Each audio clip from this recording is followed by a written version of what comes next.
kalingap, welcome back to my channel. So today ay pupuntahan po natin si Alimyon sa ospital kasi nag-chat si Kuya Brooks sa akin kaninang umaga at kinumbulsyon nga daw si Ali kaya sinugod po nila sa ospital. So dapat ang gagawin ko ay pupunta muna kaming SM ni Deans para bilhan ng pagkain yung bantay ni Ali, si Tita Elena at saka si Kuya Brooks. At bibilan ko sana ng pampalakas si Ali, mga favorite niyan, Chucky, ganyan. Kaso lang si Kuya Brooks biglang nag-chat ngayon na papunta na po sila dito sa amin ni Deans, susunduin kami. So hindi na tayo makakapuntang SM para bilhan si Ali. Pero ito, meron akong pasalubong kay Ali. Dapat namin to, November pa namin to ibibigay. Pang Halloween. Pero ibibigay na natin para sumaya si Ali mamaya.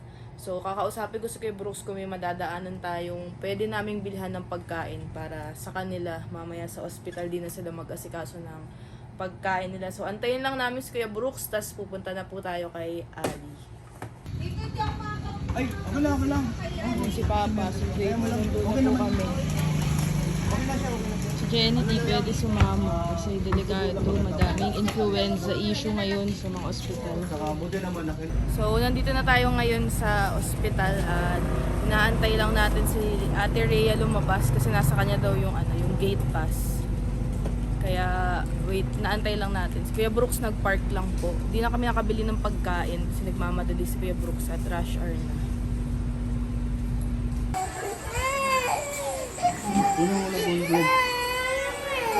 Wala naman doon kanina.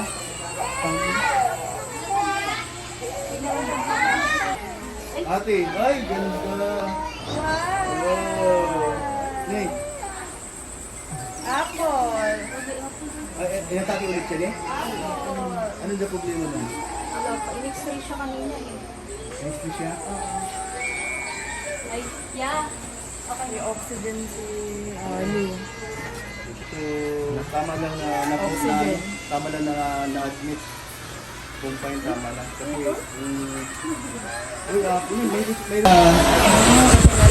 Mataas pa lagnat niya? Nangangat rin siya? Ano na dahilan? Ganun nga na bakit nangangat? Ha? Ano na bakit nalagnat lagi? Wala naman pa. Kasi pinag-special. Pero yung antibiotic na yun? Oo. Oo. Boys, ay, di ba? Oo. Oo na ano?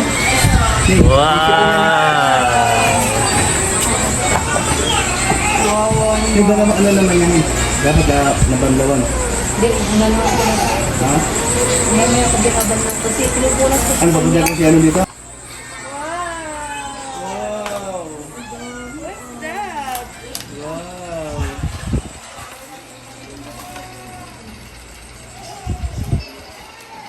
Wala mo ito kanina, di ba, no? Kaya ka lang. Ha? Biglaan. Ano, biglaan nga.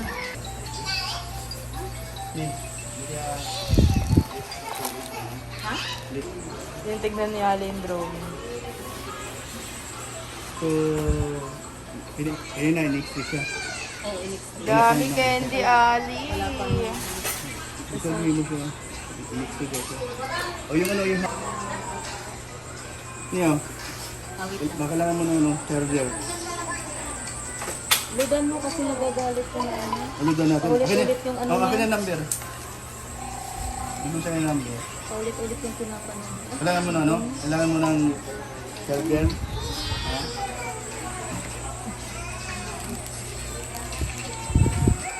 Dami candy. Okay? Okay. Ano sabi natin ano? Okay. Pero bigla-bigla na lang siya, no? No? Oh. Ingatan mo yan. Pwede na ba yun sa kanya? Pwede na. Pwede na. Pwede na siya yan? Pwede Pwede naman na po yan? kumain. Wala naman binawan. 37.8. Ha? Bumaba. Bumaba. Ano? 37.8. 37. Kanina, 38. sububaba siya. So, yung sabihin, nakinom siyang gamot, nakatulong kaya bumaba. Ay, ito ngayon. Oo. Sa... Bibili po tayo ng cool fever ngayon.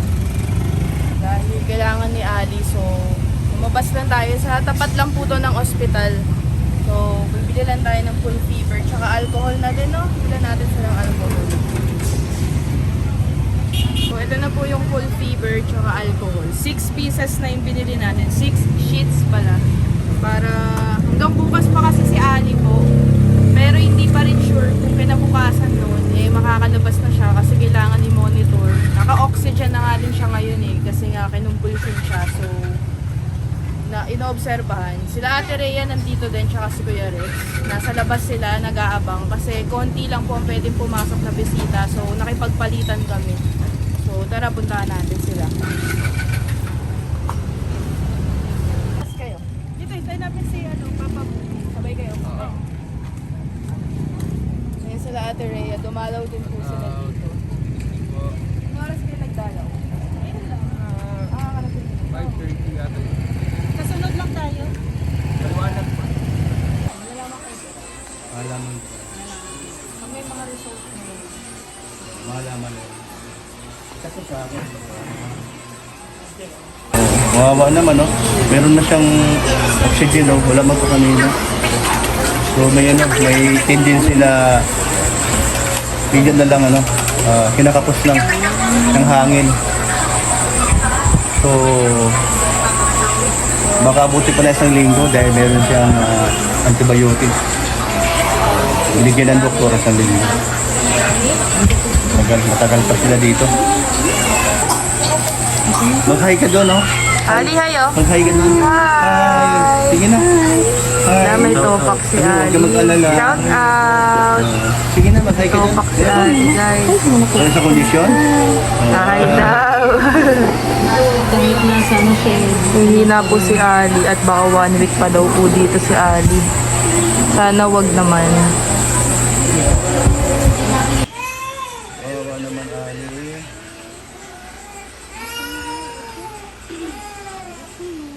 Dapat pala kinuna mo kanina yung yung okay na?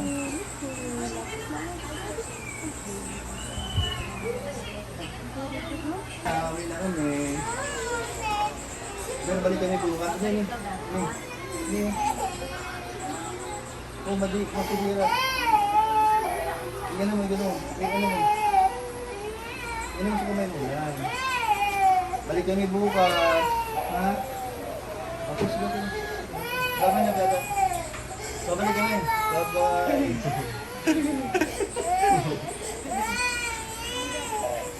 Babalik kami, ha? Okay, inuwi na. Ano nangyayari kay Ali Kuya Brooks? Paano siya nagkalagnat? Yun na nga, naggabi, biglaan na lang na may sinat. Pinahilot namin, nawala naman siya. Nung hating gabi na, daling araw, yung lagnat niya, nasa loob. Kaya mahirap pala yung bata na may lagnat sa loob. First time niya kinumbulsyon? Oo, first time yan. Tapos, pangalawa na pala, kaya merong Kasi dati ano lang yun, suka. dati nung una dito, suka lang. Suka baga. Ngayon, iba na. Dahil sa panahon, trangkaso siguro yan, ubo. First time din niyang yung wala ng malay. Mga ilang araw pa daw si Ali. Sabi ng doktor, mayroong antibiotic. Pag sinabi ng antibiotic, kahit tayo mga malaki, 1 week yun. Pero depende kung hindi na siya maglalagnat. Pag, Pero pwede naman siya iuwi. pag wala ng lagnat. Yung lagnat baga, hindi na papalik-balik. O yun ang sabi ni Tita Elena. Dahil meron na antibiotic, tapos baka nag-ano na siya, nag-response na, baka bukas, sana wala na siyang lagnat. O malalaman naman yun, napaka-importante kasi yung nandito kasi pag may atake, ano man, may mga nurse, may mga doktor, kaya sa bahay siya mahirap. So ganun talaga ang buhay. Pray na lang, tulungan na naman pray. Oxygen, no? Pag-pray natin si mga kalingap, si Ali na bumilis yung paggaling niya. Marami sa paggaling. Sana walang mga side effect dun sa mga, kasi alam mo naman pag ang bata, Dapat mahirap yung nagpa-vitamins po si Ali. Binavitamins po si Ali para yung immune system malakas. Meron. Oh, meron. Meron naman. Hindi pwedeng wala. Kasi paano yung ng doktor, continuous baga. Kung tayo nga malaki, tinatamaan si Ali pa ka, no? Na ganun talaga. O, Ria. So, buti at nakadalaw din kayo. Nagulat ako kasi hindi ko inasahan na may oxygen pala si Ali. Ako din eh. Pagkakita ko kanina, naluwa ako, naawa ko kay Ali. Hindi nga namin na video ni Deans kasi may nurse na doon.